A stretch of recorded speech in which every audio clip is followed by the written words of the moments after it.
Hey everybody, I'm ShadowRock, and we got another interview with Daniel Arseneault, writer of the Mega Man X Timelines #1 that we're going to be talking about today. But you just announced recently that we're going to have an ongoing Mega Man X comic series as well. By the way, that X Timelines #1, it was amazing. Like, the X fanboy in me was going wild. Like, I loved everything. It was like basically watching a continuation of the Day of Sigma OVA in some ways. Well, it's, and especially, and again, thank you, by the way, ShadowRock, for having me on again.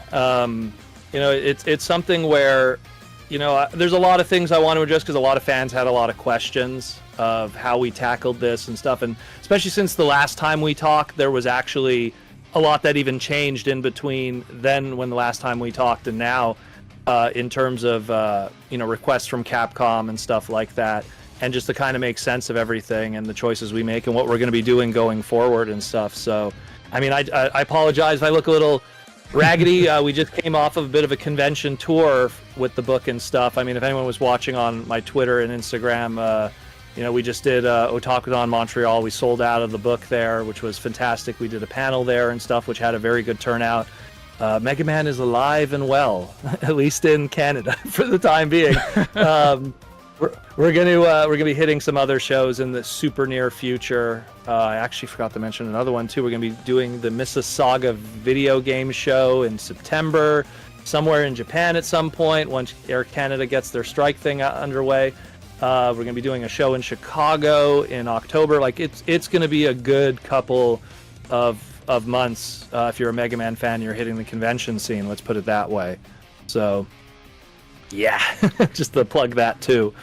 But I mean, any questions you got, my man, bring it on. Let's do it. I do want to say real quick, congratulations on all the success the comic has seen so far, because when I went into my local comic shop to pick up my copy, the first thing the guy at the register said was, well, it's a Mega Man, so everyone and their mother wants Mega Man right now.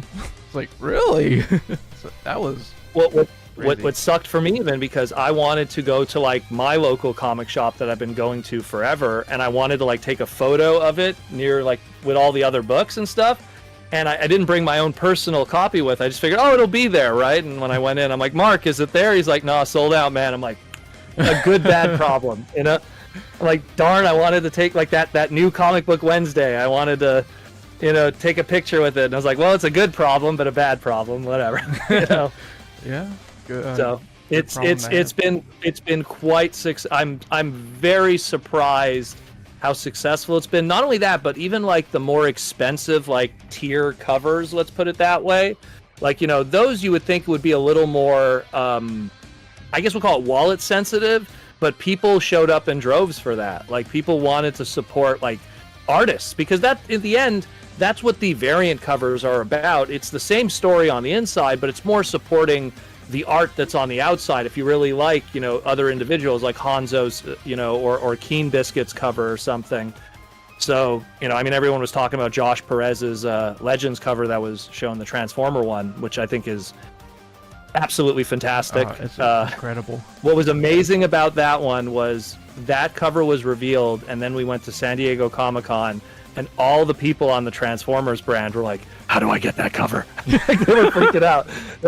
And we had to explain to them, it might be an incentive cover, it won't be as easy to get, and they're like, we don't care, how do we get that cover? So like it shows. It was so cool to have like the guys that work on Star Wars, the guys that work on Marvel, like looking at what we were doing and going like, oh my God, I'm so jealous. I wish I was doing what you guys are doing. So that says so much. Man. That says so much about, and this is San Diego. This is like the cultural hub of the world for the next, like, well, for me, 7 days, but usually 5 to 6 days for most people. But like the culture hub for those 6 to 7 days. And it was just great. Like, the only regret I had was this book wasn't out in time for San Diego, because that would have been even more wild. Oh, true. But me and Edwin being there, both the writer and the artist being on the floor, like, just we loved all the flowers we were getting. It was fantastic, and we're gonna be moving forward, with all this positive vibes and energy, and Don't ever think for a second that Mega Man is dead or that Capcom is ignoring it. There is a lot of, like I say, 3D chess going on a business standpoint that will make everyone very happy in the long run. They cooking, I see. Let's go ahead and get on to the actual comic now.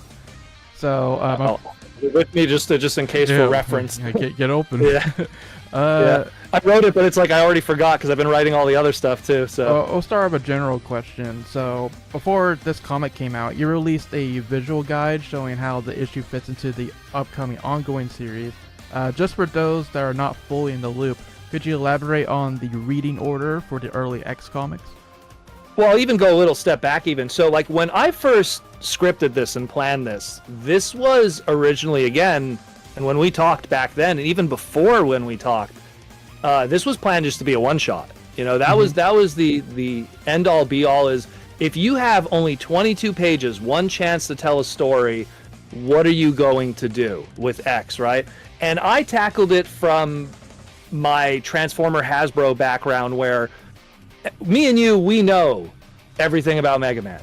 We're the hardcore fans. We know everything. We've played Chill Penguins level a billion times across multiple different versions. But we make up a small 5% of the pop culture audience. But that other 95, especially that other, like, let's say 55 that are just what I call lapsed Mega Man fans, played X1 back in the day when they were kids, like let's say in the 90s, or played, the GameCube collection in the 2000s, or played Maverick Hunters on their PSP for the 5 people that owned a PSP, including me. We want to get those guys that are lapsed fans that have more of a general memory. And when you do something like this, it's a little more safer for the knowledge base, because then they open up and go, oh, I remember that. And as long as it looks nice, who cares about my writing? As long as it looks nice, it'll catch the eye and the nostalgia will pour in, and then hopefully you get them back. And that was kind of my goal, because again, working in the Transformer world, it's always been about, when you're dealing with a 40-year-long brand like Transformers, now 42 coming up, it's just something where you want to always make sure that you honor the hardcore fans, because they'll be there and we'll always give them the great stuff. And Lord knows I did that in the book, if you read between the lines. But it's more so just, you also want to get the guys that are a little more, they only have a vague memory of Mega Man. They're like, oh, I remember I fought that penguin dude, and, he used to make sculptures of himself. Like, you want to get those guys back, and then they open the book, and I experienced that firsthand doing signings, because they buy the book, they look at it, they flip through it, and then they go, oh, I remember that, oh my god. And again, it might be considered safe for us hardcore fans, like, oh, he's just kind of retreading a lot of what has already been done. But for the casual fans, it's revisiting that warm bowl of soup that they haven't seen in so many years, and it feels good, and they want to do it again, And that was all in a bubble, not thinking of what's going to be the future, right? Mm-hmm. Sales were so well, pre-orders were so good that they were like, okay, we got to do more with this, right?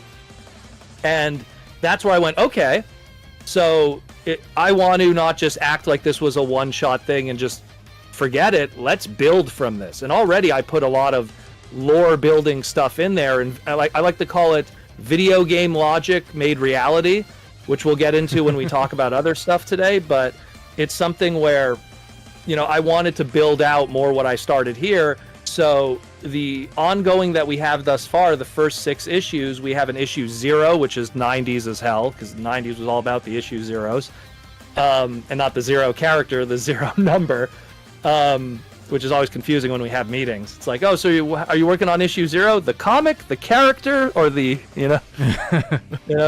gets a little confusing. But so issue 0, we're going to start with that, which you could take a guess what that will be, certain mecha dude beating up X, so on a highway. So there's going to be that, and then issue 1, which comes out, it'll be Mega Man Mega Man X issue 1, not Mega Man Timelines. Timelines just represents these one-shots.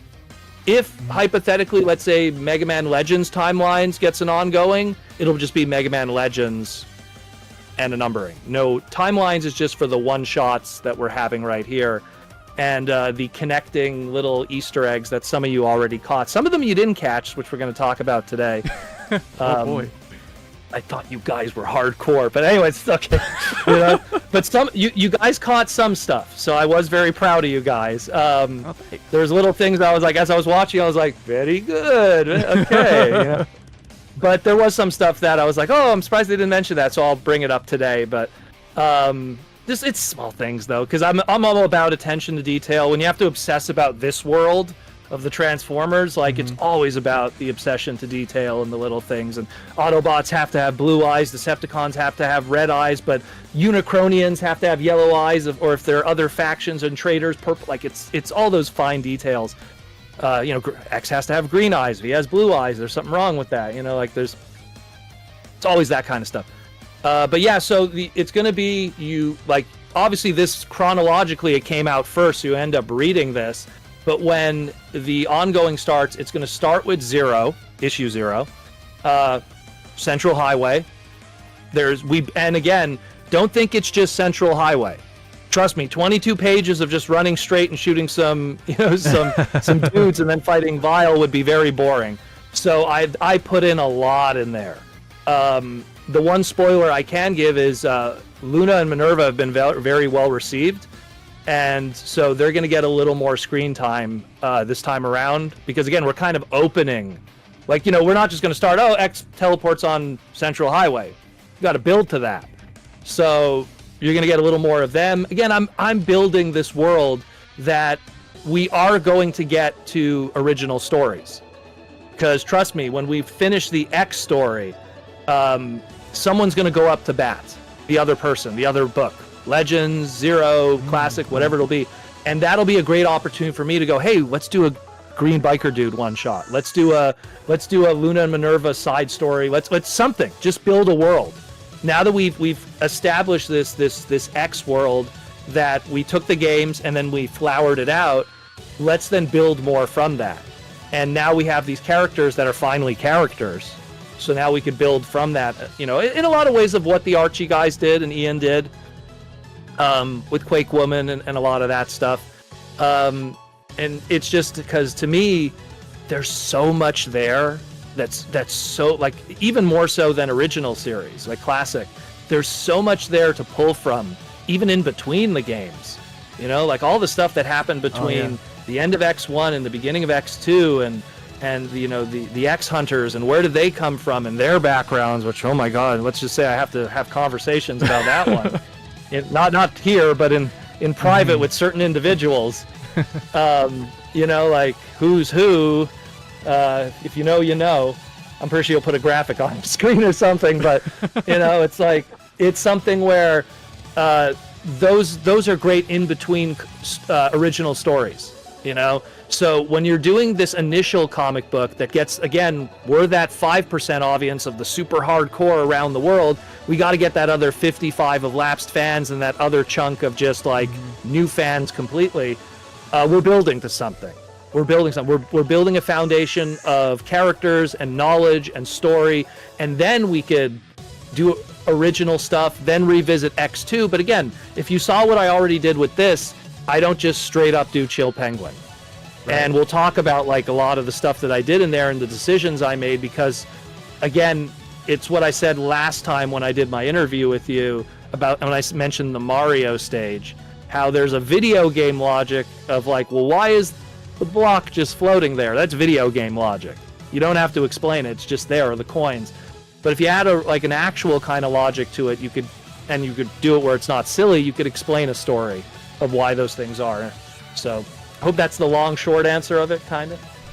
Yeah, I am glad that you said that you really want to build a foundation with the casual fans or people who are lapsed Mega Man fans, because I've seen it. I know you've seen it. The comments are like, "Oh, it's the same story again," but it's really like, people have to understand 11's sales by Capcom.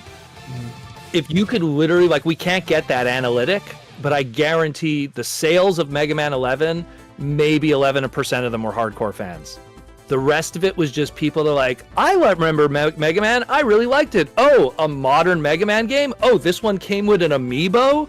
You know, like, you know, there's you have to target, like, it's the reason why the Wii was successful all those years ago. It wasn't because of hardcore gamers. It was because of that other percentage that Miyamoto targeted that made them successful, and it brought Nintendo back after some slow.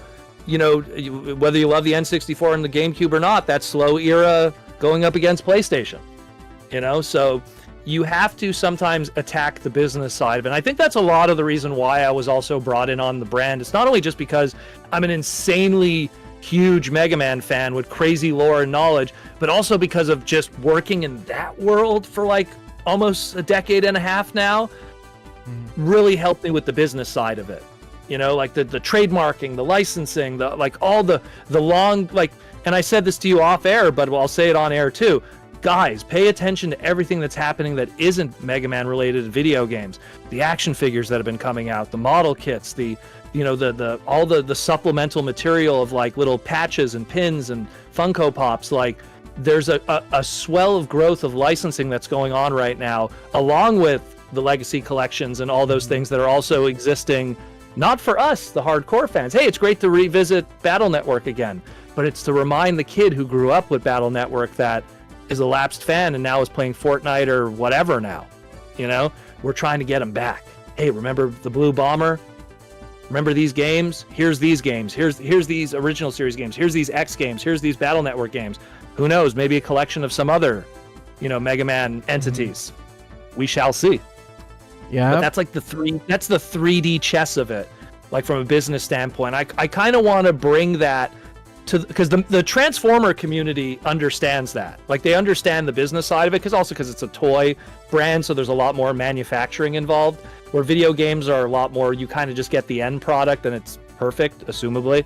So I want to bring that to the Mega Man fandom, where there's a whole business side of it that we have to kind of appease to, and it all works out in the end. But sometimes certain decisions might be considered confusing, but in the end goal, it ends up being a very valuable tool, you know?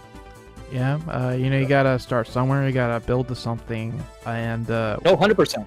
We've had discussions before on my channel how Mega Man, compared to the other Capcom IPs, at least like Resident Evil and all that, like, Mega Man's pretty niche compared to that, so, like, if you want to grow the brand, you need to get people outside of the fandom, not just the 5% that you mentioned that are already hardcore fans.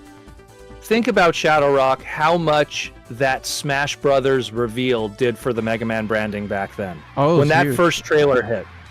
You know, because I always compare it to, when I talk to the other Udon guys, I compare it to, if you were a fan of Earthbound, right? When, like, most people, I guarantee, wouldn't even know what Earthbound and Mother is if not for Ness's inclusion in Smash Brothers. Or same thing for Fire Emblem with the Melee version of Smash Brothers. And there's going to be the hardcore fans, oh, Protoman, what are you talking about? I loved Smash Brothers or Earthbound forever. Okay, cool. But you're a small percentage. It's about the appearance of that on the grander stage and getting people's attention. And I guarantee, like, Mega Man being there during Smash was a good time to be a Mega Man fan. You know, and if anything, hot take, maybe that's what also probably led to green lighting 11. I wasn't there, so I can't speak of it. But I wouldn't be surprised if that first Mega Man amiibo with Smash and him being in Smash might have made Capcom go, you know what? Let's go, you know? Yeah. It wouldn't surprise me. So you need to always have those platforms and those opportunities that sometimes are not the traditional way of how we consume the Mega Man brand. Again, manga, anime, action figures, those are all important in the greater ecosystem of that stuff marching forward. Always. Yep, well said, well said. Well, I think it's time to get back to the comic once again. Yes. So we'll start from the beginning here. So in the opening page of the comic, X looked at his Buster. He said, "Why did he give me this?" And I do suspect he's referring to Dr. Light. Given that X, I'll go ahead. Yep. He does know who Dr. Light is. we'll address that in the Zero issue. He's not unaware of like who this bearded Santa Claus looking dude is. He is very much aware that Dr. Light is his creator. So the thing is that Capcom, so the last time we talked about like designs and stuff, right? I'll give you here's an Easter egg for you right away, right? So that's Chill Penguin's original design, right? Yep. Especially like, let me get to his tummy region, because that's really the case in point. When this book was originally drawn, it was drawn with the Maverick Hunter design, and some of that still remains. So again, still normal tummy. Mm-hmm. But then when he got killed, it's back to Maverick Hunter X. So now Capcom made the suggestion to avoid using any Maverick Hunter X designs for the Mavericks, because they want to have more of a synergy going forward, and that includes, like, if you look at like the X-Dive versions of those characters, it's all classic design, and I use classic as in original Super Nintendo. I don't want to say that Capcom is saying that Maverick Hunters isn't canon, but it's more they want us to forge a new path, both visually and narratively. So I'm going to take pieces from Maverick Hunters that I like, that Capcom is okay with, like Minerva and Luna. Although Luna is more of a background character than I kind of grew more, where Minerva was more something that always has existed in some shape or form, just not named. And it's just something where, like, I'll take those elements because I like those elements. I like some of the visuals. When I'm writing Chill Penguin, I hear that Days of Sigma, so I hear that voice in my head. So I'm going to pull those elements, but visually and mostly narratively, Days of Sigma and Maverick Hunters isn't canon. That's just kind of how I'm interpreting it from how Capcom is telling us. But I'm going to still take elements from it, and one of those elements is X's awareness that Dr. Light is his creator.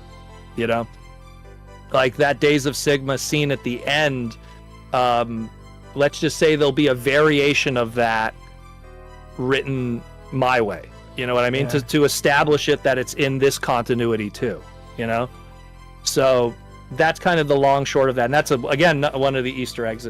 And that was just more because when Capcom told us, like, let's put it this way, there'll probably be a trade paperback of all of these in the future, and then you'll get to see what the original pages looked like back before we had to do all the changes. Ooh, okay. So like, especially like this shot here, like it had all the Maverick Hunter, all the Maverick Hunter stuff on it and stuff. But again, that's how Capcom is.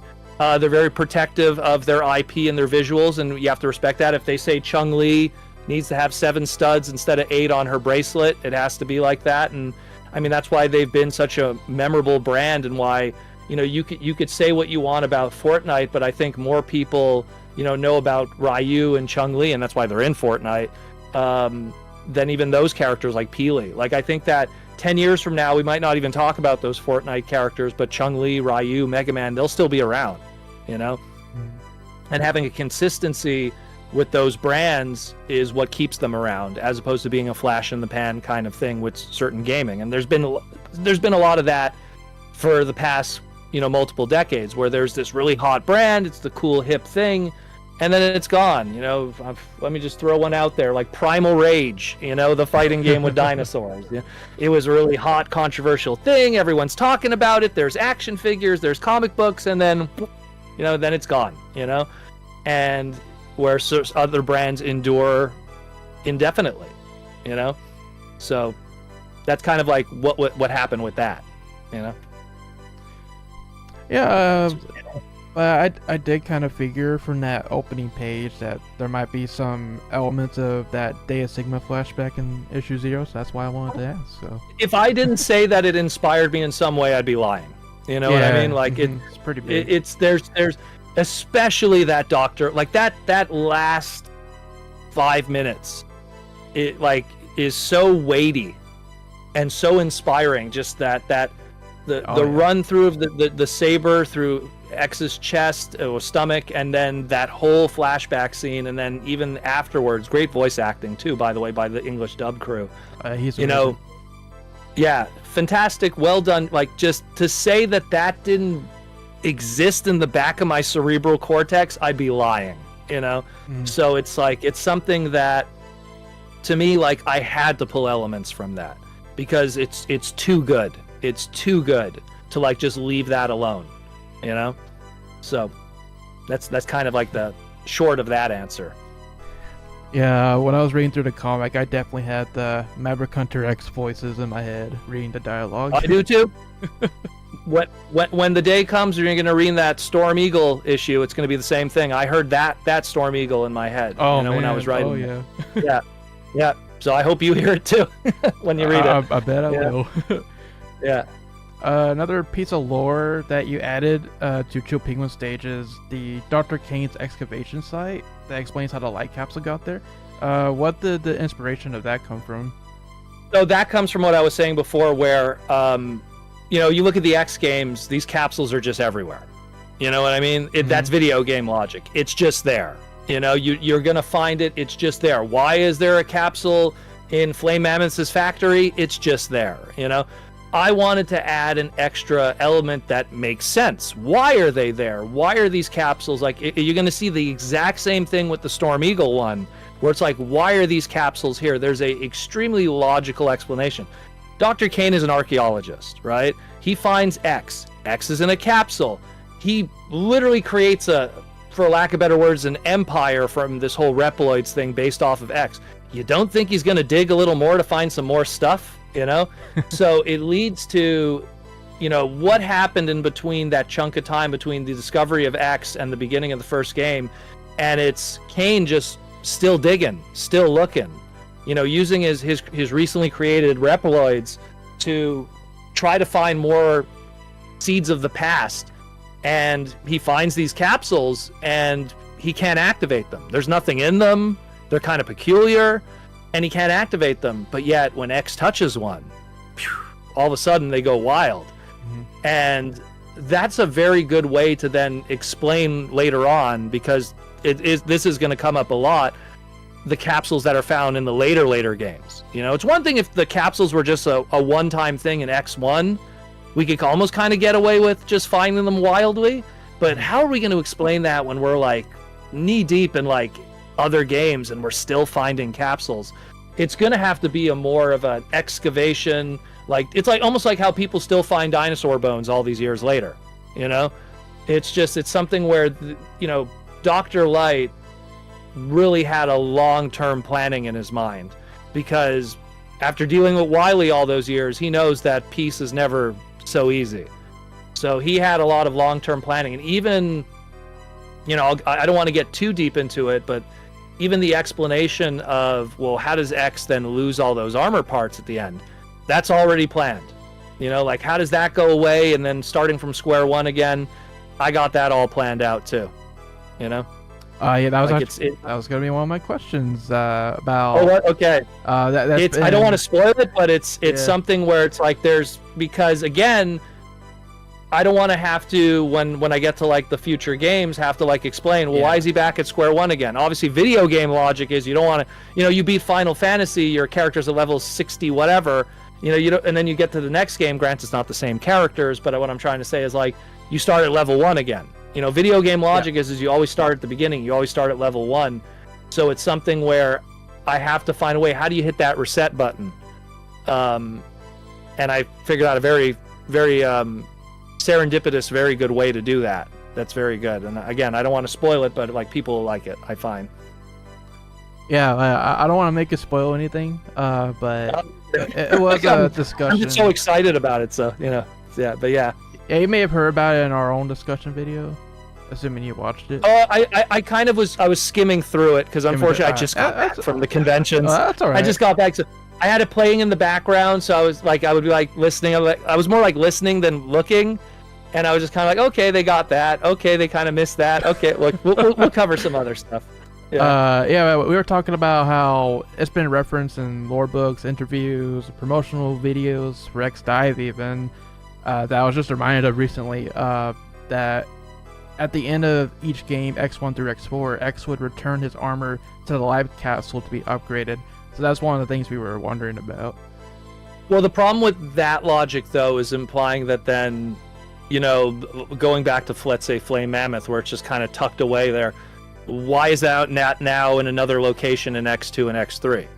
Do these capsules move around like Dragon Balls? Like they go, doesn't work like that. Like I have something that's a little more like it's just they're out there. They're being I think when we're gonna get to Storm Eagle and Flame Mammoth, not so much Sting Chameleon. That one has its own unique little example, which I'm pretty sure you could take a guess with a certain mini boss. But you'll understand that when the time comes. But specifically Storm Eagle and Flame Mammoth, there'll be more of a deeper explanation of why those capsules are the way they are. And you already see it a little bit here where it's like, yes, with Chill Penguin, you kind of just come across it. But I made it more that it was something that was found and then brought to that specific location. It was found in that same Arctic region, but it was brought to that specific location.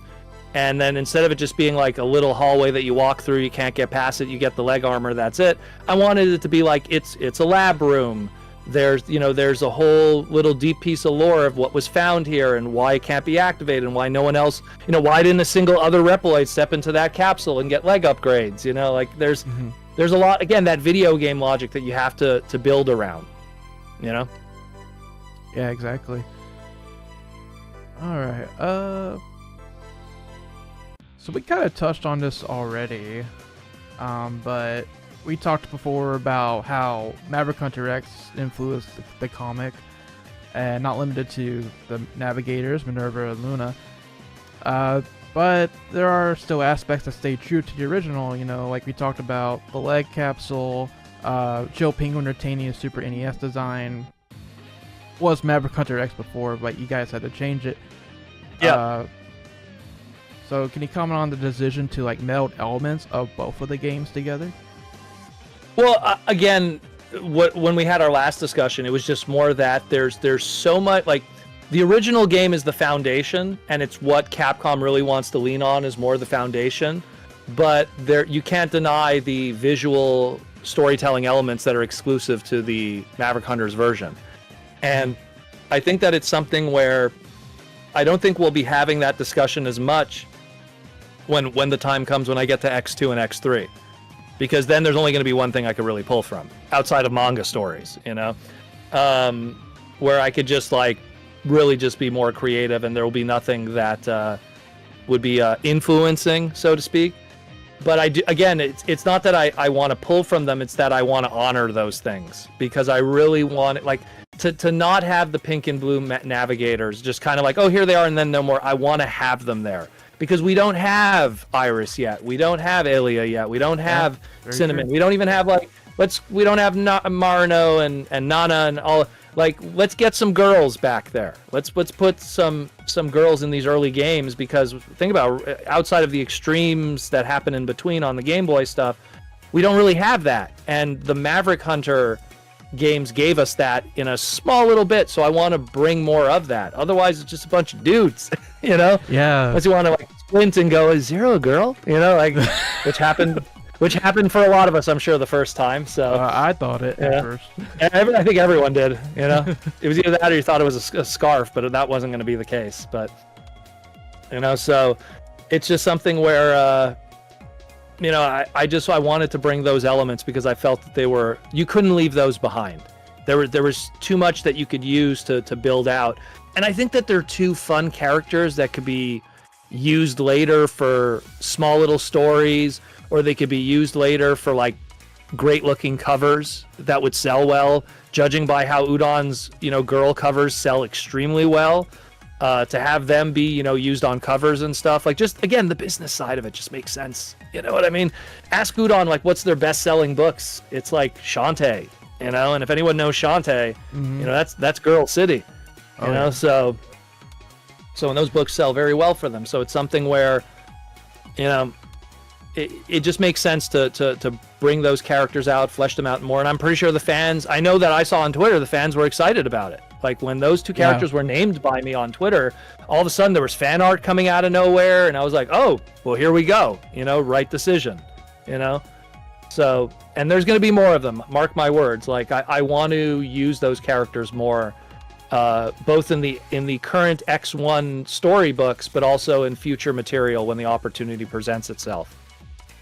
Yeah, I'm really glad you included them because I was thinking about this earlier, that it really is just all guys without them, but also it kind of expands the world a little bit, like establishing the link to Maverick Hunter HQ that you don't normally see in X1 other than Maverick you don't Hunter. see any of that. Mhm. You just get, well, and it's like, number one, it's always, we just go from level to level in the games, like literally. Yeah. So there's no break, there's no reprise, there's no communication. And then on top of that, that's why Iris is so celebrated, is because she literally was like the first gal, you know, if you don't count the X mangas and, you know, X's mermaid girlfriend, you know what I mean? Like it's just, it's literally, Iris gets all this love because she really was like the Chung-Li of the Mega Man brand, because she just came around and it's like, hey, I'm the girl, you know, sure, I was short-lived, no pun intended, but like, it's like, that's why she gets all this love, because for like up until like X8 and Command Mission, you don't really get a good batch of female characters. You know, again, Aelia comes around and kind of becomes like the new girl in a small sense, but it's like you want to have more of that.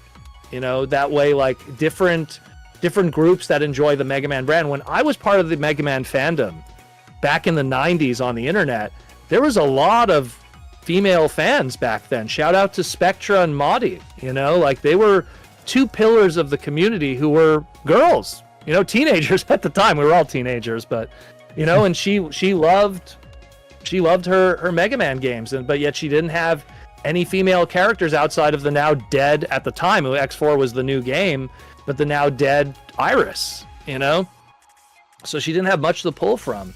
So she made her own character, Spectra. I wish I could find that old fan art from 1998, but you know, like she had her own character, her own OC, which you have your own OC, we all have OCs, you know, like it is what it is, that's how we are. Except me, I'm just Protoman, but that shows how original I am. I'm not very original either. I have an OC in Transformers, that's how it works. That's a whole other story for another time. But the point is like, you know, I wanted to bring more of that. Like there's when you look at what was there with Maverick Hunters, there's so many things that you could use that are too good to just ignore, and we'll just ignore the narrative. The narrative will be ignored. Dr. Cain is not dead in my universe. Okay, we'll start with that. You know, he's not dead.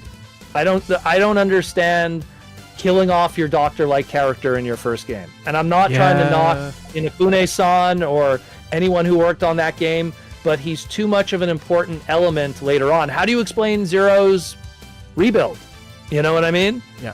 Like without Dr. Cain being alive. You know, That's so true. you'd have to like create a new character or explain something. But so to me, Dr. Cain is too important as a named character to just kind of go with the Days of Sigma and go, well, a nuke got him. And Yeah, his, that was, you know, that was kind of weird, not gonna lie.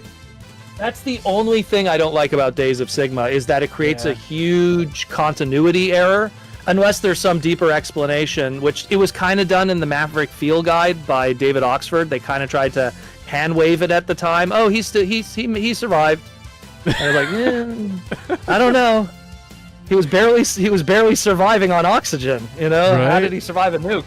You know, so but either way, you know, and I'm not knocking David. I'm just saying, like, it's just that's a tough one to kind of write your way out of. So it was just something where, to me, it's like that didn't happen. Like, and again, Capcom's also like that. That stuff just kind of do your own thing, because we're paving a new way forward, you know. So, but yeah. Thank you for answering my question about Dr. Cain, though. So there's another one I had. So The BrainBot one? we'll get to that in just a moment. But first, so at the end of the comic, we know that X absorbs the shotgun ice from Joe Penguin, but he also gets data that he's in contact with Storm Eagle.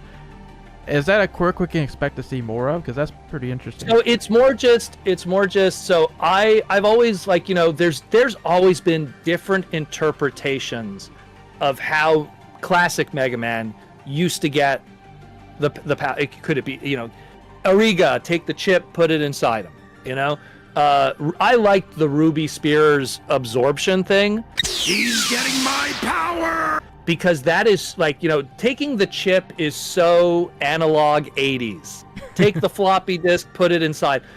The Ruby Spears one was so modern Wi-Fi, just proximity, touch, tap credit card, it almost works. It's almost more better. And my extra layer to that is, when you're absorbing that weapon power, maybe you're also absorbing recent transmissions, faint memories. It's a good writing tool to then explain where X knows where to go next, especially considering we're not supposed to know that everyone else has gone Maverick. We're not supposed to know that Storm Eagle also went bad. We're not supposed to know that like Spark Mandrill is causing trouble. This is all supposed to be a surprise because you have the main X1 Mavericks, but you also have like the bigger, like Storm Eagle is around, but also is Storm Owl. You know what I mean? Like he's supposed to still be also hanging around here, and we're not going to get to him until X4. Yeah. But he's also supposed to be existing in this ecosystem. He's not someone that's built after the fact. Him and Storm Eagle were buddies in the Flight Academy. Like there's all that lore that exists there that I'm creating in my head right now. Like so you're getting a little bit of a long-term spoiler there, but the point is that it's something that I wanted to never leave out any of those extra elements there, and just, I mean, man, like I don't want to go too deep into it, but it's just you'll see. Yeah. It's like I'm always hesitant to I don't want to give too many breadcrumbs because you guys are smart. You guys are smart. You'll figure it out. That's the problem. Like a casual fan's gonna be like, okay, cool, Protoman, I can't wait to read it. But you guys, you'll figure it out. That's the problem. So, Yeah, I did think in that shot of X absorbing the power, though, it did look a lot like how Ruby Spears Mega Man would grab their arms, like, now I got your power. It's always, with me, it's the chest. It'll always be, he'll rest his hand on the chest, or alternatively, someone will rest their hand on his chest, and that'll be how the power is absorbed. Like it'll always be like this general. It's literally Wi-Fi. It's like it's short-term tap Wi-Fi. Like when you go to like pay for something at the store, it's like ding, So, but it's like but only like if it's activated. Like if you activate it on your phone. That's the way I kind of envisioned it because I love Ariga stuff, but I found that the chip way was so 1980s. It's almost like putting a floppy disk. It's just. It's like you look at old like sci-fi stuff and they're still using diskettes for memory, and it's like CDs and diskettes, and it's like we've moved away from that. Now everything is like digitally transferred. So this is the year XX or 100XX. Like we want to really like have that newer technology, and I like that. And also it leads to and now I want to give again a shout out to Josh Perez with his amazing coloring, but like it also leads to just really cool coloring scenes like that. You know what I mean? Yeah. Just having like that cool glow, and then just boom, there it is for a hot minute, and you're gonna see it in the future. It's gonna get used, but just to see it for a hot minute, hey, there it is, and there it isn't. Like it leads for those cool scenes like that. Yeah. Because if we know, we know. But yeah. Yeah. Another thing we've been wondering about, and back in our discussion, was like, you don't have to spoil it. I won't make you, but we've been wondering about like how X gets the arm parts and how it goes with like that. Can't talk about it. I don't want to talk. It's going to be very cool how it's done. I don't want to go too deep into it, but he's going to get all the arm parts. There is going to be a Hadouken, and then there's an extra element to it that you're going to like. I know you guys are going to like it because it's different, but it's still loyal to the source material. Like, man, trust me, there's been times where I'm literally lying in bed and it's like 3 a.m. in the morning and I'm just like staring at the roof and I'm just ideas. Just like, yeah, I'm going to do that and then oh, that'll be so cool, like trust me, like there's like I told you last time, I have like a huge just like text file of just like all the beats, all the cool stuff, because I don't want to just create something that oh, he made a mistake there, or he made a mistake there, or it shouldn't have been like that. I really want to do something that's really good, but also just makes sense, you know? And you guys made the joke, which I could confirm this. There is going to be no extremely long jump to get the heart capsule at the beginning of airport stage, because that's video game logic. Like, it's like, why would those be around? Will he find a E-tank at some point? Will he find maybe one heart capsule?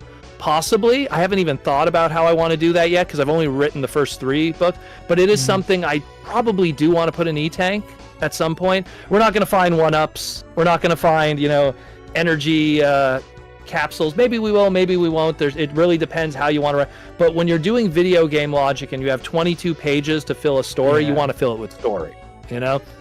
Like, if you're going to, if someone's going to criticize me for doing, you know, this, you know, like doing like something that's very true to the game, especially like that, I rather waste time on this, because this is a nice, fun action visual, as opposed to, you know, wasting a whole page on, hey, I found a heart tank. Oh, I feel stronger now. It would be more fun to show him doing action elements than that. And again, you have 22 pages, which isn't really a lot to tell a story, in my opinion. You know, so you have to really like squeeze in as much as you can. I would have loved to have the ride armor be used for the Chill Penguin one, but I just felt there's another time that could be used. Again, you could probably figure it out, and I'll probably use it then. And then it'll be paced better for that. Where the Chill Penguin one, like, instead of using the ride armor, give me 1 or 2 more pages with Chill Penguin, so we could have a conversation. As opposed to, you're not going to care if he steals ride armor, and that's it. You know, what a waste of a page. So that goes into the whole psychology of writing storytelling with comic books, where how you could fill the story as much as you can. Yeah, I do agree that I am perfectly okay with sacrificing the heart tanks and all that if we get more story out of it. So, yeah, well played. Yeah, and again, I feel I'll still work in an E-tank. You just have to, because that's iconic. And again, maybe I'll put in a heart tank, but it's just like, especially because that Storm Eagle book is so good. Like, it's easily my favorite of what I've written thus far, and I wanted to give plenty of time to Storm Eagle, because I love that character. I love his design. I love his music. His level's a little bland. You guys were saying like, oh, it's so great to have backgrounds. Spoiler, Storm Eagle is a lot of sky. So there will be backgrounds in the second half of the book, but that first half is going to be a lot of sky. So I apologize to whoever was happy about the backgrounds. You're going to have to deal with clouds for a little bit. And that's not my fault. That's just how the game was designed. But there is other elements, though. But Storm Eagle, again, is so cool that I just wanted to give more time to him. You know, more time to his story and his subjugation by Sigma and stuff, rather than hey, let's do the heart tank jump. You know, like it's, and I'm pretty sure you'll forgive me for not doing the heart tank jump for 4 more pages of Storm Eagle. You know? Oh heck yeah! Yeah, exactly. I can't wait for that. Yeah. All right, well, I guess let's talk about the Easter eggs. I feel like I'm gonna have my my paper graded over here, but we'll start with the brain bot we mentioned for a second. So that one was hilarious, because when I wrote in the script, I just said Reploid scientist. I literally said that. And even Edwin, I'm telling you guys, total coincidence. Because here's the thing, a lot of generic Reploids that are in that Mega Man kind of design, or Mega Man X or X kind of design, are green to begin with. And if you're going to draw a Reploid scientist, look at Gate, you know, like it's you put a lab coat on him, and all you need is the spectacles, and you're pretty much looking like Brainbot. So it was honestly pure coincidence. I guarantee Edwin didn't even know who Brainbot was. It was just more, and it's Edwin knows his X stuff very well, but I don't think his Ruby Spears 1 episode knowledge is like, you know, up to tune. So it was pure coincidence. Like when I saw him draw it, I was like, huh, does look kind of like Brainbot, but whatever. I mean, also a lot of the generics are green, and he's gonna wear a lab coat because that's how you convey scientist, you know, like True. It's just how it is. So it's like it pure coincidence. I know a lot of fans were like, you're not the first one to ask me. I got a tweet that someone messaged me that, and I replied saying pure coincidence. Like it's just like, if anything, I would have I would have liked it if I thought of it, because then I would have been like, oh, look how smart I am. I put BrainBot from Ruby Spears in there. Pure coincidence. Didn't plan on it. But yeah, on that one for sure. One that you guys didn't notice. Let me find it. So one that you guys didn't mention is, so if you play Chill Penguin stage and you get hit a lot, X also breathes, and he breathes like air, because you could see like the condensation. So that was a little throwback to that in the game, where if you have low energy with X, he'll breathe, and when he breathes, you could see condensation where he'll breathe in the other levels, but you won't see that. So I also put that little visual in there. I don't know who it was in your crew, but they caught it, the little chuckle from that I wanted in there. I literally wrote that in the script. I said he gets hit, and then the axe dude chuckles. I forget his name, the axe dude, and that's why there's the ho ho ho. Like right. It's just like you want to convey that. I'm trying to remember some of the others here that we put in. Of course, that just all the fun stuff that was in between. Again, if you guys noticed the frozen Mavericks there. So the frozen Mavericks. So fun fact with that one. So you guys kind of figured out already one of the connecting elements of the Timelines books, which is the little Met there, right at the end. So originally in my script, I didn't want to make it as obvious.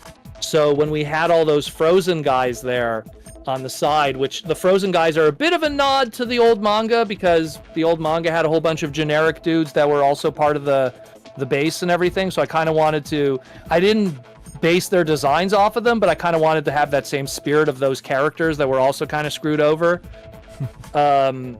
So that's kind of what that was a throwback to. But I wanted to have that in one of those little ice cubes would be that dude. One of those little Mets there would also be there. But it wouldn't have been up front and as obvious, so it ended up getting changed in editing to the end of the book instead.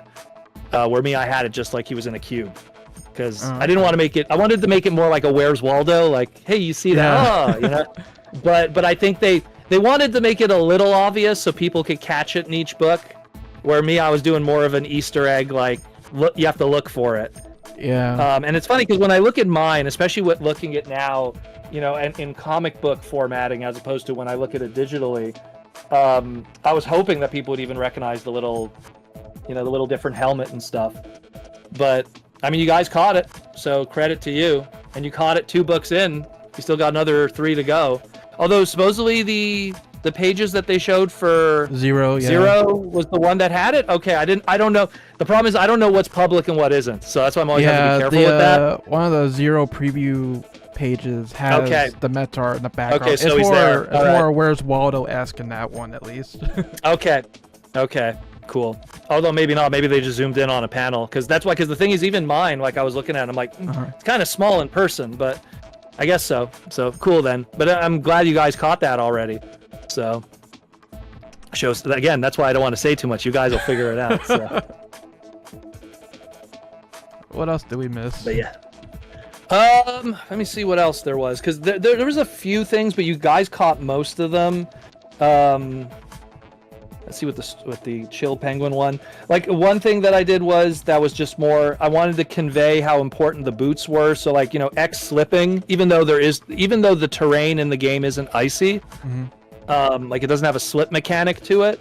I still wanted to convey that to show that the boots are truly an upgrade outside of just dashing. It also gave them the ability to just navigate better through the level. All the light stuff is pretty much light stuff to begin with. Again, having Zero, that was a request by Capcom. That was just them going, because once again, this goes back to what I said at the beginning. What if this is only just a one shot, right? Let's say I only get one shot at this. How could you not put Zero in there? So I had to include him, but I'm going to do it in a way that still doesn't besmirch the level. So Zero has a tendency of going on to do his own thing. That's what we're going to do here. He's going to go on to do his own thing, and then they'll meet back afterwards. And I mean, it kind of is like how it is in X3, where like you could kind of just clue in Zero because he's somewhere close by. And that's always how I've kind of envisioned X3, is that with the X3 games, they always would go everywhere together. It's just, and Zero's always close by. It's just that you're using X, you know? And they say, like, you know, he goes back to base and stuff, but it's more so like that's kind of how I always imagined it. So, and it's the same thing here where we'll have these things where Zero's around, but he's not part of the story in a major sense, at least not yet. You know, at least not yet. He's going to be obviously much more important later on for obvious reasons if you played the games, but this is X's story. This is X's growth story, which is a lot of other reviewers that were very familiar with the Mega Man X brand were like, oh, he's kind of like, you know, weak and timid. Well, obviously, because this is the beginning. Right. This is like when he like, people have to understand that, like, this is literally like X just got his butt handed to him by Vile, and he's just like reeling from that, and he's still just a low class, you know, Maverick hunter at best, you know. And here's, you know, Zero, who's awesome, and all the other guys that are like probably higher in the rank, including all the Mavericks, that are now, you know, baddies. And it's just, I wanted to just convey this guy that he's going through a journey of getting better. And you know, when he kills Chill Penguin, he closes his eyes because he couldn't even he couldn't do that to, like, it just, to him, it's like to kill somebody, it was too much for him, you know. And you're going to see that more because the next, like, obviously the Zero issue is going to be next, Zero number issue is going to be next. So that's not going to have too many problems. But when we get the Storm Eagle, who comes afterwards, you're going to see more of that. Oh, because Storm Eagle is this very honorable individual. He doesn't want to have to fight him. And Storm Eagle doesn't want to have to fight him either. You know? Yeah. So you're going to see more of that conflict. And that's why I like the Storm Eagle book, because we actually go through the level pretty quickly. Because Storm Eagle stage is fairly cut and dry. Go through there, you're on the ship, you know? So it's something where we spend a lot more time on those two characters and their communication and their relationship. I wish I honestly, if I had more pages, I would have included even more backstory. Like, if I had more pages, I would have went even more into Storm Eagle's past. I would have loved to do that. There's a little bit of it, but I mean, if I would have had like an extra 6 pages just like, you know, get that. But that's what in the future, if these books are extremely successful, I could pitch a Storm Eagle one-shot of his origin story and stuff, or his past and what he was doing, and his relationships with Storm Owl and maybe some of the other Flyer characters. You know, put Pegasus in there, why not? You know, they do the crossover together with them in the Legacy collections with the challenges, why not? You know, so it's something that there's a lot of fun stuff that you could play in that sandbox, but when those opportunities will present themselves. We got a job to do right now. We got to finish X1, and I'm going to build a story around X1, but then afterwards, if there's money to be made with these books, and like if Capcom and Udon could put out a Zangief book and that sells, you know, the Russian bear wrestler from Street Fighter 2, then we could get a Storm Eagle book. You know, it's not out of the question. You know? Yeah. Circling back a little bit, I just like the way you handled Zero in this comic, because I know, like, there's the concern that, like, he might overshadow X, but I think it's handled really well here. Yeah. He's not going to... Zero has his own book, and I recognize that. And so Capcom for this just wanted him to be there, because again, that lapsed X fan is, even if he did, and again, why did I choose Chill Penguin? Because the kid who rented the game for that weekend and had that one experience, it's going to be remembering Zero's epic entrance and probably facing Chill Penguin. And then he had to return it the next day. This is for us 90s kids and 80s kids who remember the old Blockbuster days. So it's something where I wanted to give them at least that experience up front and them remembering Zero.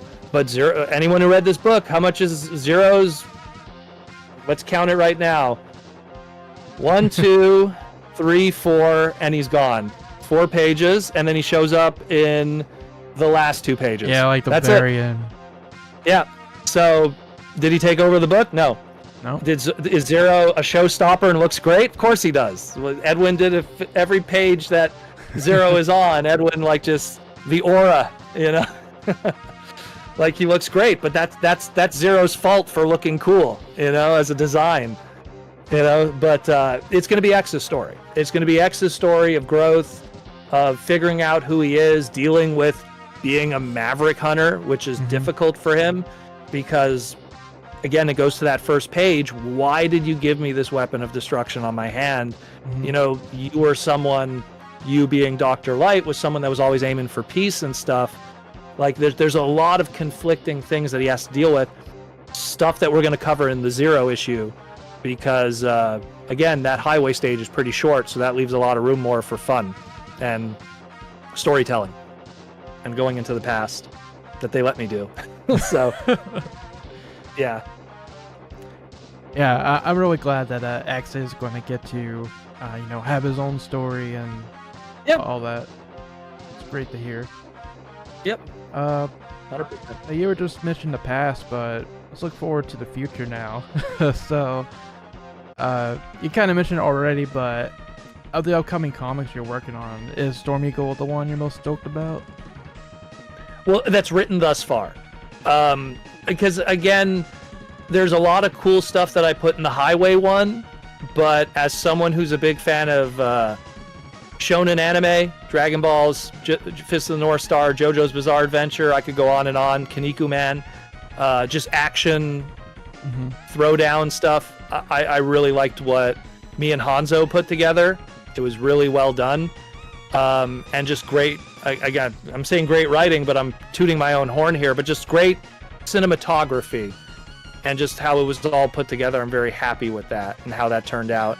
And then again, the connection to then the next story afterwards, because I the one thing I'm always going to put is the little Easter egg to what's going to be next, because the one thing with any Mega Man game is boss orders and connections, and in the case that's unique to X1 is environmental boss orders, which is a whole other unique discussion. I'm going to honor that, because that's something that, because it's so uniquely only to the X1 game, I want to keep that. I want to keep that in there. And there's a really, again, I love the Storm Eagle book because there's a really cool scene with that. So, oh heck yeah, you'll see. You guys kind of talked about it, but not in the way that I'm doing it. But you'll see. But you touched on it, and I was like, you'll be very happy. Let's put it that way.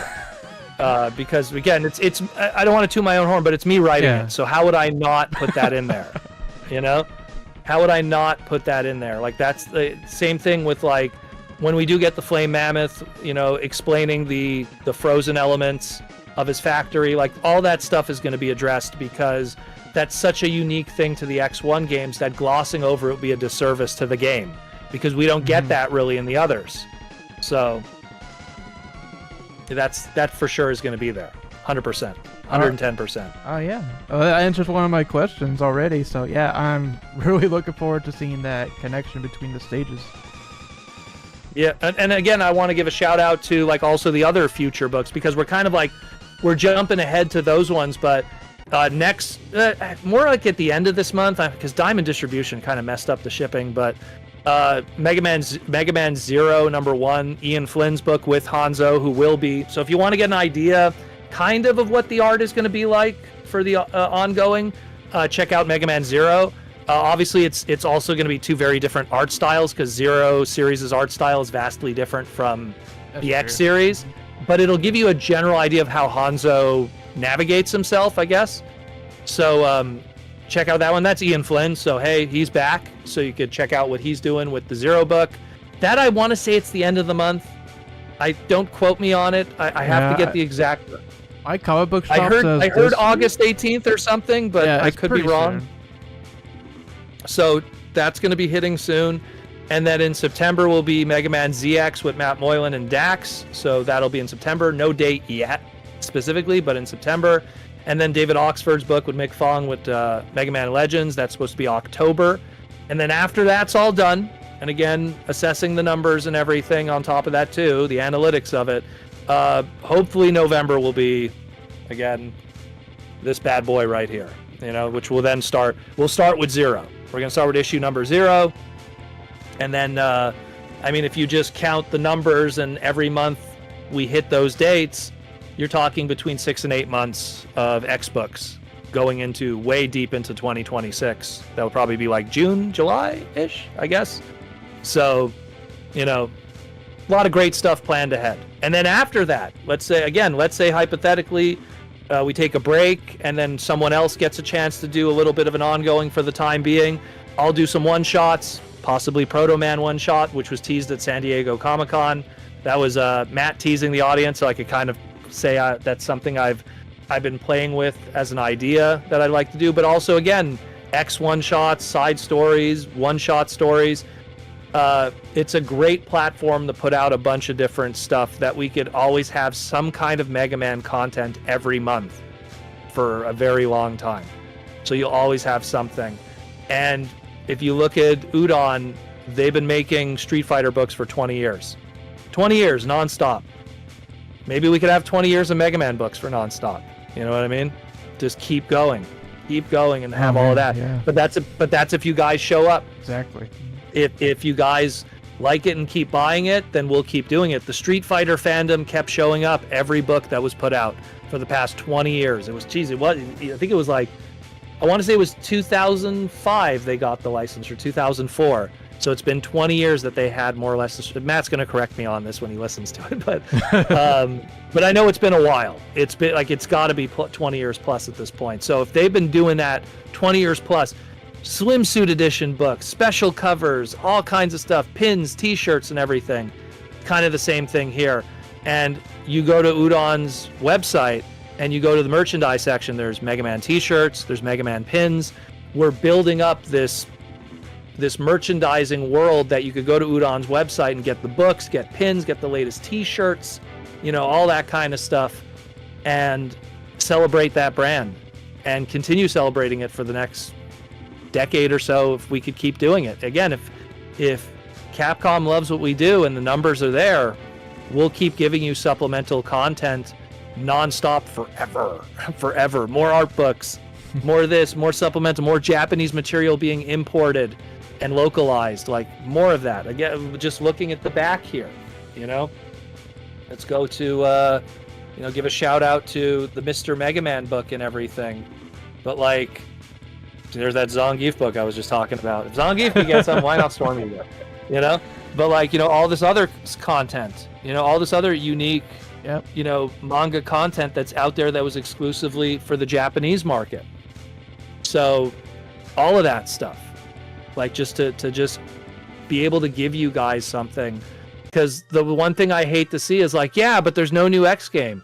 Yeah, but we've been getting a lot of everything else though, and we will get to that. There will be more Mega Man games, mark my words, but there's so much other stuff too, like the action figures, the pins, the t-shirts, the manga stories, the original comic book stories. If you're a Mega Man fan, you're not starving right now. You cannot say you're starving. It is not a dead brand. When every toy licensor on the planet wants to make Mega Man stuff, when one of the San Diego Comic-Con exclusives was a Met 6-pack, like there's constantly more material out there. So be hopeful. Everything's going to work out great, and keep buying the comics, keep supporting them, and we'll keep doing them, And I hope you guys enjoy what I do, and I hope you guys enjoy what Ian and Matt and David and Mick and Hanzo and Dax and everything they do too. I hope it tickles your fancy and that it's something interesting to you guys also. I hope so. It's always good to be honest. You don't have to just tell us we're doing great even when we're not. We like to hear the feedback. It's always very helpful because it gives us an idea of what the fandom wants. I like to believe me more than maybe me and David would probably be the best examples of like people that have a pulse on what the fandom would want, but also from the business side of it for me, like of what you guys are interested in and stuff too. Speaking of interests, yes, you mentioned that you may do like one shots of the X series in the future. What about the spin-off games like Extreme or Command Mission? Oh, 100%. It's where we could fit all, especially the Extreme games, because they go in between. Yeah. So it's something that for sure again, you're talking me here, who's very loyal to the source material. That stuff that'll slot in, in the same way that the Archie games kind of were slotting in. Excuse me, the Archie comics were kind of slotting in the Game Boy stuff a little bit, but not really. Like, I'm the same way where I'm gonna make sure, like, there's no way in hell I go into X4 without addressing Iris in the Extreme games first. Like, you have to build that story. You have to build that character. Otherwise, like if you look at X4 in a bubble, Zero's relationship with Iris, we barely know anything. We're basing it off of a couple of, like, dialogue and some video clips. So at least the Extreme games, if you flesh those out a little more, that gives you more opportunities and elements to build out their relationship and why they're so close and everything. So outside again of other supplemental material, we got mangas, and then of course the X-Dive games also kind of like cement a little bit of more dialogue. But I'm saying the core stuff that we had before forever that was 100% canon, what we could pull from that. So there's no way in hell I'm ignoring those, because those are part of the timeline. It's just that they happen a little later, so it's something where, like, I won't address them yet because I haven't gotten to that point yet. But when we get to that, I've always firmly believe, like, my biggest challenge is going to be when we get to X5, and then where do we go from there? If you know what I'm talking about. Oh yeah. Mm-hmm. So that's going to be my biggest challenge, if anything. X4 is going to be easy because while it's two separate paths, I'm going to use the best of both of them to tell a singular story. Because again, how do you not do the Zero path with Iris, but then how do you not use some of the X path with Double and stuff like that? So I'm going to use both.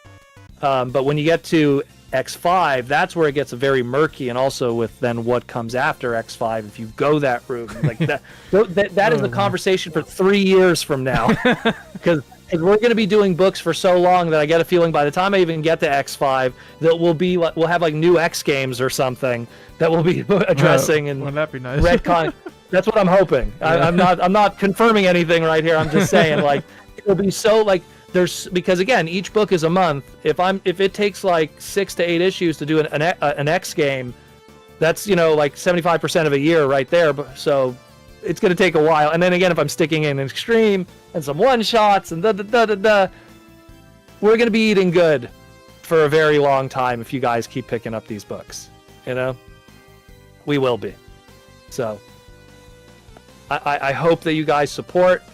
Again, I was very happy with the turnout at the Otakuthon just a couple of days ago. The fans love what we do. The book's sold out, so more to come, guys. Much more to come. And again, but Zero is going to be the next stop. Mega Man Zero, as in Mega Man Zero, the book, not the number. With Ian Flynn, that'll be the next stop, which will be very soon. So I hope you guys check that one out, support it. And let Ian and Hanzo know what you think of it. Let Udon know what you think, if you liked it, if you didn't like it. Like, that way it gives us an idea of what narratives you want to see, what stories you want to see, what concepts you want to see. Because just as many people, like I said, who wanted original stories, there was just as many people that liked the faithfulness and the retelling of the game that they were very familiar with. So there's two camps, and we have to measure those, and so far the camp that really likes the retelling is the larger portion. So a lot more of that. But again, I'm not going to just make it, phoned in. I will not. So you're going to like, again, that Storm Eagle one. It's good stuff. It's really good stuff. Really, really good stuff. Yeah, looking forward to it all. It sounds amazing. It is amazing so far. I really liked X Timelines #1, even like in just a bubble. It's really well especially done. This shot right here. That's just, I love that. That's my favorite panel right there. Edwin and Josh knocked it out of the park. Just that nice hook to the next one. And again, and that was written with the intent that this would only be one.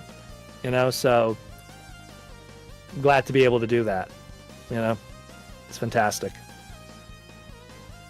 All right. Well, I got one bonus question before we go today. Go ahead.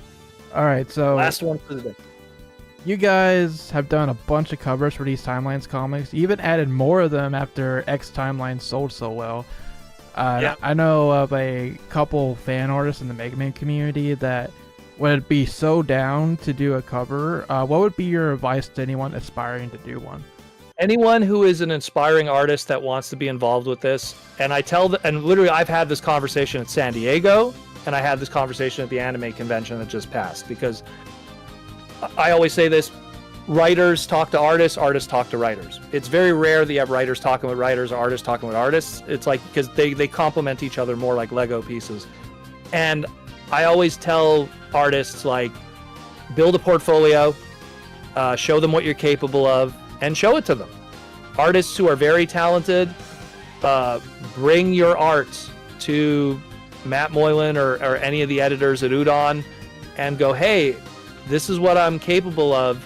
Is there opportunities?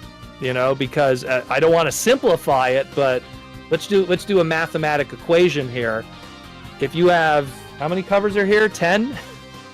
If you have 6 books in the next 6 months, that's 60 covers, you know? Yeah. So that's a lot of canvases that need to be filled. Well, maybe not counting the blank one. So let's say 9 covers. Totally forgot about Mr. here, but the others, yes. So it's something where if you are a talented individual, show your stuff. The biggest criticism, it's a bit of a hot take, people who want to really succeed in the industry, don't go to a convention, just sit at your table all weekend. Take your stuff and go to the companies. Show your stuff. Hey, this is what I do. Are you down? You know, you got a network. So if you're an extremely talented individual, and what's cool about, especially the covers for this one, I mean, it's like literally like you have individuals from China, you have individuals from Singapore, you got people from Brazil, you got people from Japan. Hanzo's from Japan. He's based out of Japan. And then of course you have Edwin that's based out of the West Coast in the United States. So you have like this like literal like Street Fighter World Warriors team of artists that did all these different covers. So it's don't think that just because you're located somewhere that it also holds you back, you know? So definitely, if you feel that you have some good stuff, put a little portfolio of your work together and run it by them.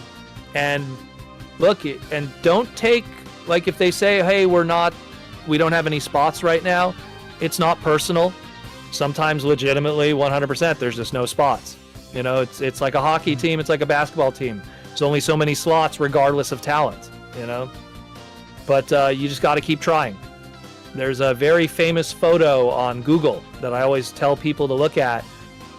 Google Todd McFarlane rejection letters. The famous Todd McFarlane that co-created Venom and Spawn and everything, that's a millionaire and famous comic book legend. Look how many times he was rejected. Google Todd McFarlane rejection letters. I think it was like 400 rejection letters. Any other normal human being would have stopped after 5, you know? 400 times he was rejected. So keep trying, put your stuff out there, let people know what you're capable of, put a portfolio together. There's a lot of super talented people in this community. I see it every day. Every day it's in my feed. Oh, yeah. I see it all the time. And it's something where if you feel that you want to participate in this as an artist, no one would ever show to a job interview without a resume. So put your stuff together and show it. You know, go, hey, this is what I do. If there's an opening, think of me. And by doing this video right now, hundreds of Mega Man artists are going to be, I apologize, Matt. You know, but it is something where that's how the comic industry works, though. You know, you don't sit at a table and people come to you. You know, you have to go to them. So that's how those opportunities present themselves as an artist. Because there's real talk, there's a lot of super talented people out there, extremely talented people out there that, in my opinion, should be pros. But if they sit at their booth all weekend at an anime convention, it's like putting your art in your kitchen. No one's going to see it.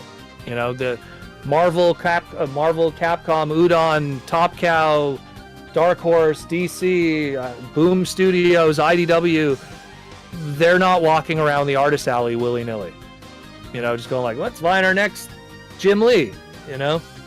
Doesn't work like that. You have to go to them because they're too busy that same weekend doing their own thing, you know, running their massive booths. So that's a little professional advice that could go a long way. I call it $1 million advice because it's something that could change the rest of your life that $1 million couldn't even do. So, Yep.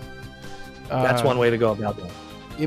Even as someone that comes from a video background, I've had a jolt in my head that it's not what you know, it's who you know. Networking is 100%. so powerful. I will blatantly admit I'm not the greatest writer in the world, but it's who you know, and also I guess what you know a little bit. Mm-hmm. That's what helped me. That's my advantage. It's the what I know side of it, is the business side of it, the lore side of it, the storytelling side of it. You know, I'm not Frank Miller.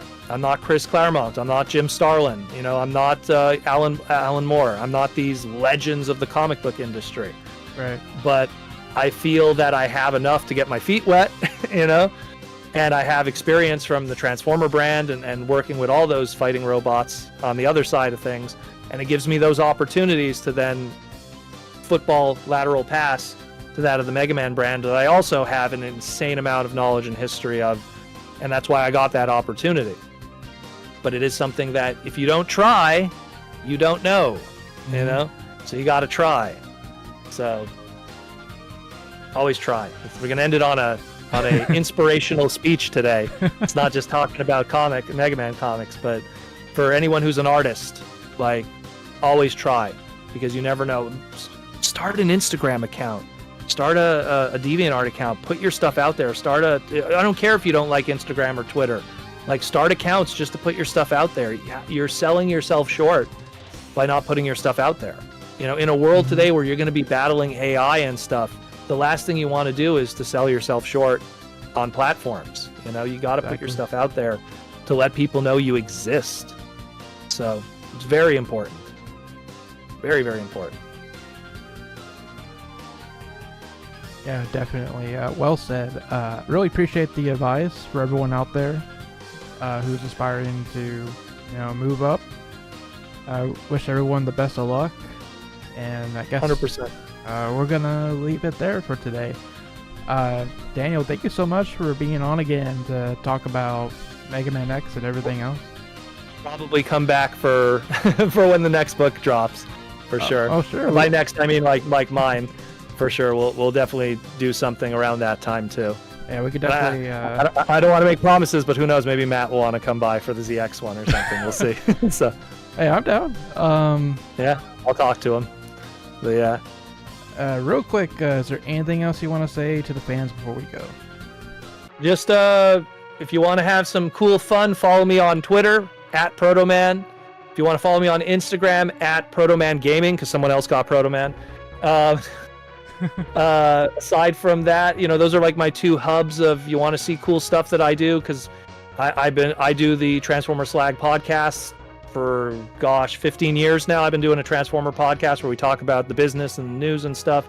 I do the Toy Armada, where it's a podcast with the Hasbro designers talking about the toy industry. You get to see how my brain works in a lot of those. And just, you know, that's some of the other stuff I do. But again, follow me on Twitter. That's what I always tell people. Follow me on Twitter, because that's where I dump everything. If I have like cool stuff I want to tease you guys or show stuff or anything, or just even sometimes answering questions. If I don't answer questions, guys, it's just because I'm in another country and data's going to be crazy and I can't get a connection. Look, when I was at the convention this weekend, to just send out a tweet was insane. Like the amount of like data that was being funneled to one spot, it was insane. Like when I was at San Diego, it was impossible to get a tweet out. Like I was like taking cool photos and stuff, and I was like, oh my god, it took like half an hour for a tweet to get out. Oh man. So it's like if I'm slow to reply, it's only because I'm probably knee deep in something. Again, September, did I say 13th or 12th? The Sunday of September 13th or 12th, I'll be at the Mississauga, Toronto video game show. We're gonna have Mega Man books there. We're gonna be doing signings and stuff. I think Matt's gonna be with me. We haven't confirmed that yet, So don't take my word for it, but I know I'll 100% be there. We're going to be in Japan at some point. We just have to kind of figure that stuff out. And then TFCon Chicago, which will be in October. That's a Transformer convention, but I will be there with a booth, also Mega Man books, doing signings and stuff like that too. It's a big Transformer convention, but it's a robot convention. So there'll be some Mega Man flavor there too. Last TFCon in LA had a bunch of Mega Man stuff there. So that'll be in Chicago. That's the immediate for the next 2 months. So 3 shows in the next 2 months. We're going to be gone weeks on those ones. And then we'll see from there. That's a little bit of what's going on the professional side of things. Awesome. Sounds like a lot of fun. Oh, it is. It's a little where my photos from San Diego, I look like Dr. Wily because my hair is just like this. I don't look like Protoman. I look like Dr. Wily now. But it's just like, but it was just like, it's just because it was like 7 days straight of just madness. And same thing, like I'm all unshaved here today because it was just like we got back. We didn't have time to unpack. Like people probably saw the big Mega Man statue that was at my booth and everything. Like we have to unpack all that big crazy stuff. Oh, yeah. So the X statue was so cool. Everyone was like, is that for sale? Is that for sale? Is that for sale? It's like, no. I think we got asked that, no joke, probably like 200 times that weekend. Because everyone was touching it too. I'm like, yeah, it's mine. What are you doing? Don't know where your hand's been. Yeah, like a cool Mega Man statue. I love that. It's the big size one. I think you're familiar with them. They did Roll, they did Mega Man, I love that thing. They're so cool. They are. Yeah. Love them. Anyways, guys, thank you for everything. Thanks for, again, the love and support from the community. It's been awesome. We're not going to fail you. It's what I said last time before. I am not going to fail you guys. I like to feel that I have the pulse on what's going on and what works. Just again, from my experience working with the Transformer fandom and the Transformer brand. And I've been part of the Mega Man fandom all this time. And I just feel that I'll try my best to give you guys the best possible product in between our games, so to speak. So, and I just hope you guys show up and pay. But I hope you guys pick up the book. Don't bootleg the book, please. That's all I ask. Don't bootleg the book. Vote with your wallets, but bootlegging the book is not going to help us. That's a war that constantly Udon has to fight. I will say this: people always ask why Udon doesn't do digital versions of the books, and that's a big primary reason of it. Because a digital copy is so much easier to pass around than someone that's going to take photos with their phone and scan and everything. Yeah. So it's just vote with your wallet, guys. Pick up the books, support the books. Let us know that you love what you do. Go to your local comic book shop and make a pull bin. Go up to them and go, hey, I want Mega Man timelines. I want this. I want that.